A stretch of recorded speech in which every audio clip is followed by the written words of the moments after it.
Hello and welcome to the Cellar Door, New Zealand. I'm George. This morning I have woken up in luxury at the Waters B&B just outside of Nelson, where I'll be heading later today to catch up with the folks at Gravity Winery and check out a few local activities. But first, breakfast. Let's go.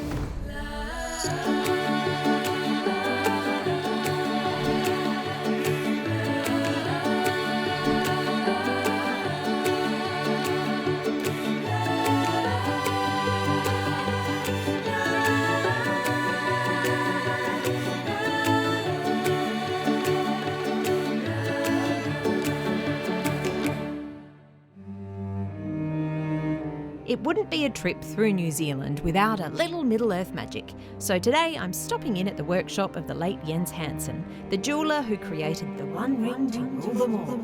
I'm meeting his son, Halfdan Hansen, to get the inside scoop. In the Lord of the Rings movies, Peter Jackson played with scale, and he needed to make elves look tall and hobbits look small. So as part of his armoury, we gave him the stunt ring. Right, so That truly is one ring to rule them all. This is gold-plated steel.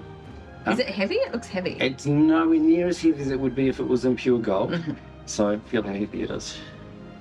It's heavy. It's still heavy, yeah. You wouldn't want to drop it on your toes. No. So they use some rings like that to be able to sort of capture people's reflections. It's so well loved and handled that we have to give it a polish every so often because the gold plate will wear off. Most of the human-sized rings in the movie were 18-karat solid gold. This, for obvious reasons, is not solid gold. Gold-plated steel. But I'll be doing a few tricep dips to manage that. So you can see, you could just sort of see reflections out of it. I guess in this day and age it will be digital special effects, but It's a lot to be said for practical effects. yes. Does it suit me? That's some good Gold acting star. right there. Oh, thank you. Wow, cool. So we, tourists.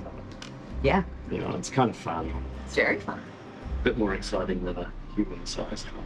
Who's the most avid Lord of the Rings fan that you remember coming in here? Probably the greatest story was someone came along in the early days and came in on a tour looking around, show me the ring, whatever, and they bought, I don't know what the price was back in those days, but they bought a solid 18-karat gold ring with a silver chain, and they took it, they hired a helicopter, and they threw it into Mount Doom. And I can't top that. Okay. Thank you so much. You're welcome. Pleasure. Throwing away a solid gold ring isn't quite my style, but visiting the best wineries the region has to offer, that sure is.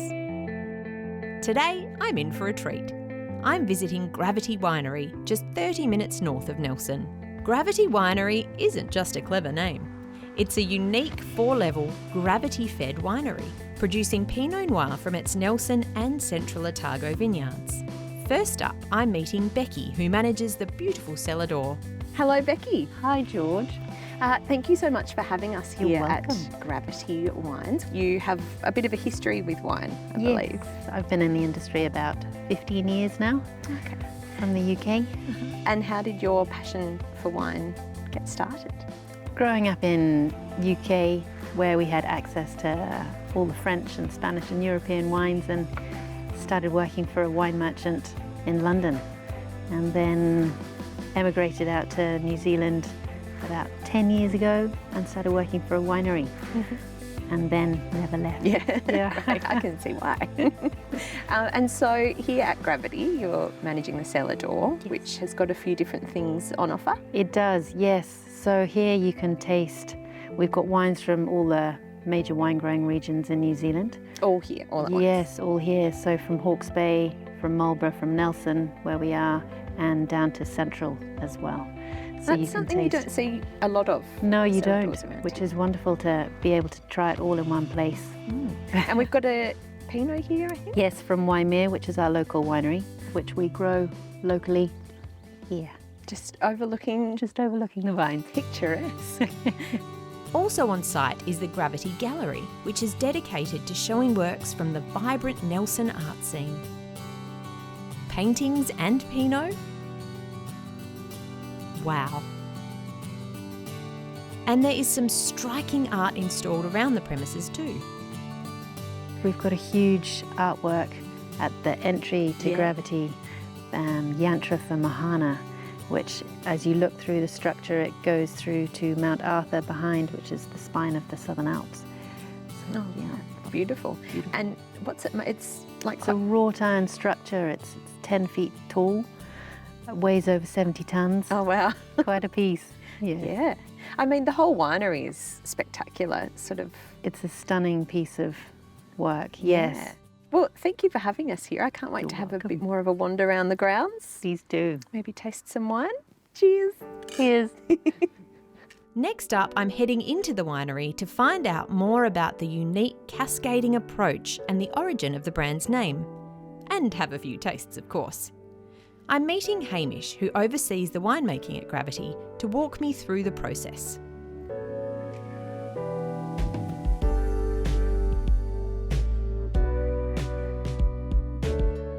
So, Hamish, as the head winemaker at Gravity Wines, can you give me a winemaker's insight into what's going on up here? Yeah, sure. So where we're standing right now is where we bring in our hand-picked fruit at the start of the morning. So we'd bring it from all around the country, be it Marlborough, Central Otago, Nelson, Hawke's Bay. We can bring the fruit here as hand-picked. The fruit would be carefully sorted by our team, and then it's cascading down to start its journey, which is fermentation, so taking grapes, fermenting it in wine. So we'd have along here a series of ferments, batch ferments, clonal ferments, even just vineyard contours. As in the different sections of Yeah, just each unique expression of place, might be it the clone or the land or the soil that it's grown in is unique to that site, and that's what we're trying to express here. So it just gives us a bigger tapestry to play with. We've got different expressions of flavour. So when we're on the blending table, we can have a lot more play, and that's kind of it. So from here it cascades down. That's the first cascade in effect from winemaking, and then from there it'll just keep flowing down and down through the winemaking process to eventually pop out the bottom as a bottle of wine. And it's literally cascading because there's no Yeah, so here, gravity. Totally. And at Gravity Winery, intrinsic in its name is the gravity flow. So that's right at the heart of what we do. We don't want energy wastage, so it's it takes a little bit longer, but the quality as well is accentuated. So by not using pumps in the winemaking process, you're reducing the cleaving and the tension on that wine. So things that go from high pressure to low pressure never aromatically or flavour-wise do a wine any favours. So we've eliminated that completely from the process. So now it just cascades under gravity. So the wine tasted at this level, on the fourth level of the winery, will taste the same as what the customer gets out of the bottle. Down on number 4. Down on the bottom. So so that's the whole premise behind Gravity Flow, is to not push and pull a wine where it doesn't want to go. We just let it flow.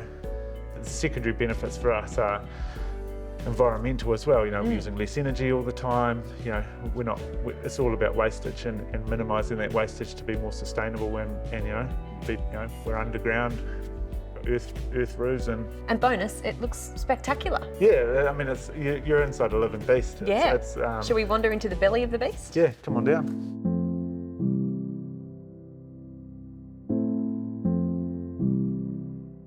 So we've come down from the top. All the grapes have cascaded into the fermenters, and now what?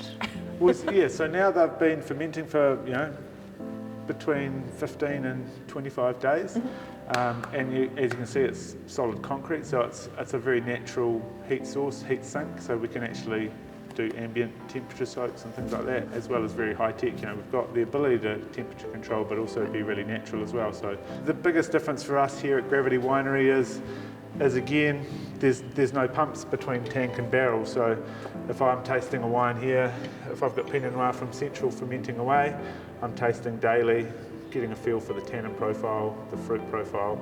And when I think it's just perfect and ready to go to barrel, a hose will be attached to the valve, we open her up, and then we just cascade down through here.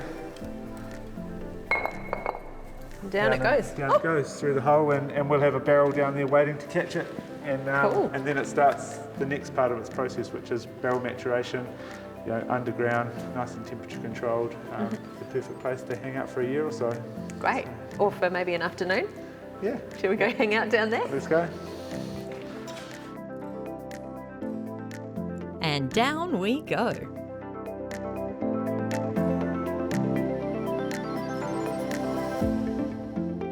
I'm ready for my wine. Ah. So we're underground, Yeah. but there's windows. Yep, so we are underground, George, yep, but where we're standing right now is actually subterranean, so the hillside's actually above us. And so we have natural light through our living roof, which lights our cellar. And then we're sort of in the next piece of the puzzle down here is that we've had the fruit from Central Pinot come cascading through the ferment, down into tank or barrel, and then it gets its own little tag, who it is, where it's from, and it'll continue to mature in tank, and then we can then start its journey yet again, cascading down another level into barrel maturation. So as you can see here, we've got lots of many small tanks and barrels, and the whole premise behind that is to allow that gravity flow to then keep that unique sense of place alive right through to the bottle, so we can actually keep all those little gems separate, to have more to play with at the other end, when we get onto the blending table. That's kind of why we do it. Construct a beautiful crown. Well, yeah, hopefully. That's the end goal. Yeah. The journey down continues, and after the break, it's time to taste.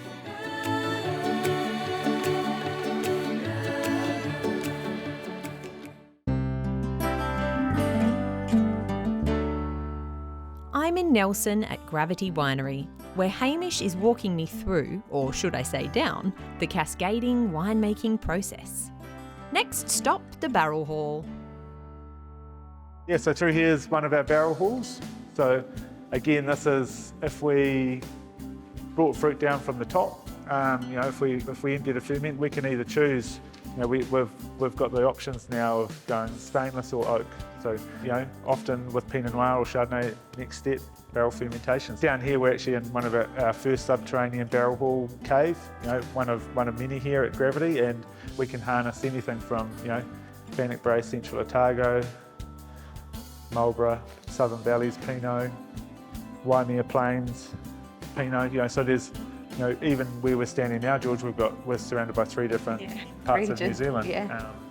Each a unique expression of place, each with its own identity, and we just continue that authentic journey for that wine through, be it Cooper barrel selection, so all French Coopers that we use here at Gravity, but we're trying to match Coopers to places as well, and that's part of what we're trying to do as winemakers is have an authentic sense of place, a barrel that respects where that fruit's from. So is this where you give inspiring speeches to your team? Well, no, inspiring speeches to the barrels. Yeah. No. So from here we can come from tank as well, and go again cascading down to another row of barrels. So How do you do that? literally we chuck a hose off the veranda and into barrel. So yeah, no, it's again a simple process. Gravity's not complicated. So it's hook a hose onto the tank we want, find the barrel we love, and In away it goes? Yeah, so where we did have Charles and Camilla here, when they opened the place, so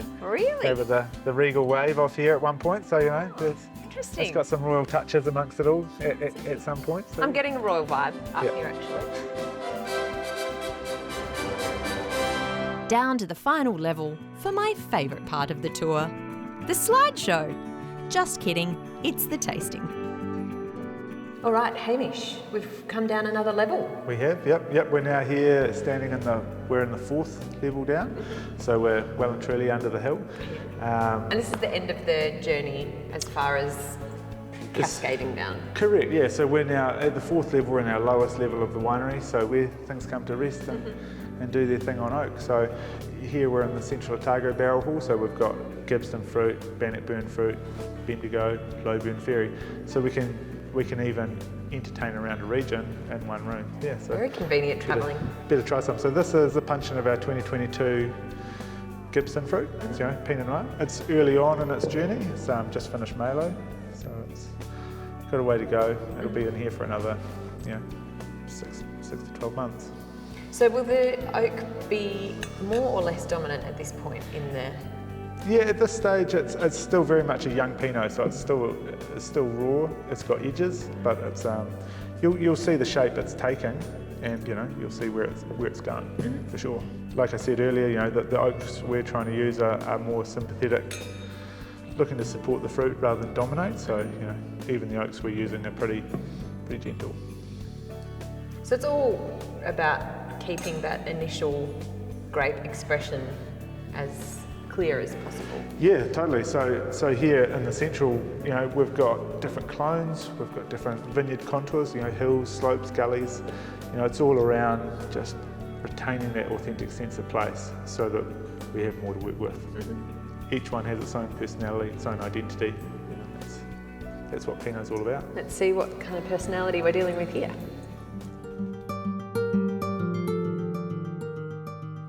It's almost got a little bit of like an effervescent. Yeah, like I start to say, it's a young wine. It's just coming off the tail of malolactic fermentation, which is just another natural process in the wine's journey. So it is quite spritzy just now, but that'll settle over time, and it'll take shape and become softer and smoother. It's still pretty smooth. Yeah, I mean, for a young 22 wine, it's bright. It's the tannins are pretty elegant already. So we're just looking to put the finishing touches on it in the next year and get it to bottle. It's a good personality. Well done. Good work, everyone. Hey, I've got a great idea. While we're down here, let's have a taste.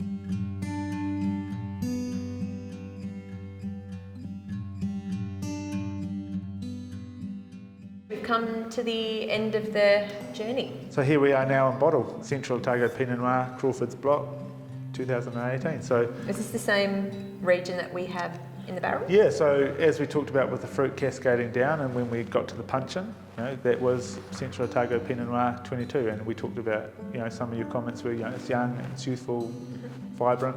Now you just see it and it's with a bit more time. And So it was aged in the barrel. This vintage was aged in the barrel. yeah, for so a bit actually longer. our Bannock Bray Crawford's Block is aged for two winters in barrel, so extended maturation in oak to give it more time to rest and integrate with the oak, and then we actually do another year in bottle beyond that before we come to market. So it's 2018 is actually a current release Pinot Noir in 2022. And because it's spent a bit more time in the barrel, does that mean that it's built to age? It will age well? Yeah, so the Bannock Bray, I mean, it's a really small parcel of fruit in Central, so really just a beautiful site, terraced vineyards on the lake edge, and we just want to capture that, so we give it the time it needs. We take the next step in its journey when it's telling us it's ready to do so. We don't rush it. Gravity is a slow, natural process. Oh, I think it's telling us it's ready to be tasted. Have a try. And you've got a lineup behind us here of some other wines that sit in your family? Yeah, so I mean that's part of it. The Gravity Winery is all about those special parcels wherever they come from around our country. We can tiptoe through many vineyards here in Gravity. Can go from Hawke's Bay to Southern Valleys, Marlborough, Waimea Plains, Mahana Clays of Nelson, Central Otago.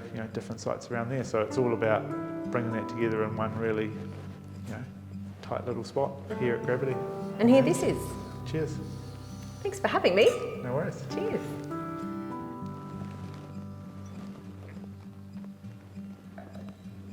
Oh wow, Yeah, so it's a lot deeper.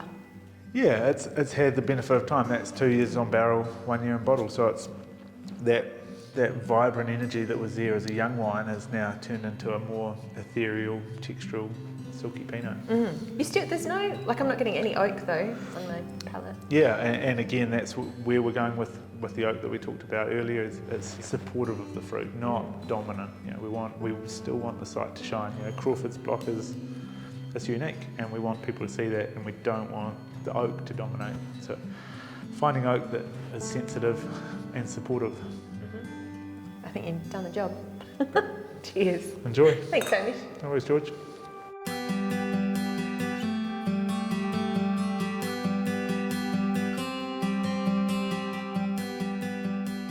Well, what better way to end my time at Gravity than with a delicious platter and a glass of wine?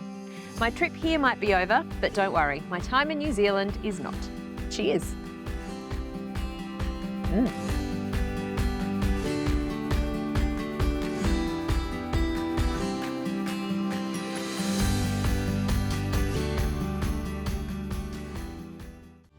While filming Cellar Door, New Zealand, our crew chose to stay at the Waters Bed and Breakfast on the Kinner Peninsula near Nelson.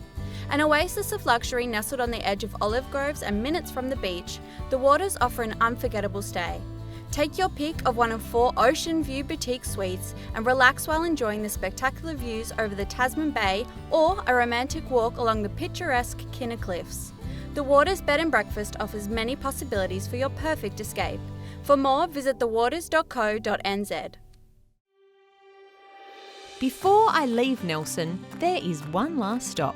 Who could resist a whole world of peanut butter? Pix has been making the purest peanut butter spread on the planet since 2007, and I'm getting a behind-the-scenes look. We're meeting Rosie to learn about how it all started. This is Pick. Pick, he loves being at the beach at his batch and with his son Lou, and then you've got Fido. So Fido's with him almost all of the time because Pick is legally blind and Fido is his guide dog. So Pick only started making peanut butter when he was 55. He bought some from the supermarket. It was a home branded one. He took it home, had a spoonful and thought it tasted disgusting. He called their customer service line and said, "Why do you make it like this?" And they said, "Well, sir, we've done a survey and 99% of our customers prefer peanut butter with sugar in it." And he thought that was codswobble, so went back home, got himself some raw peanuts, roasted them in the oven, put them in the blender, and the rest is history. He went from 50 jars a week, just making it in his garage, to his first commercial kitchen doing 1,000 jars a week, to this, the 5th factory, the one and only, making 4,500 jars every hour. We work 5 days a week, Monday to Friday. The factory team start at 6 a.m. and finish at 3. And we export over 14 different places throughout the world. So this is our world map.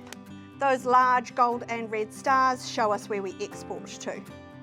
So a few of them are America, Australia, China, Japan, the UK, Dubai, Qatar, Malaysia, Vietnam and Singapore. Don't forget about us in Melbourne. So come on down and have a look. Let's go and check out the factory.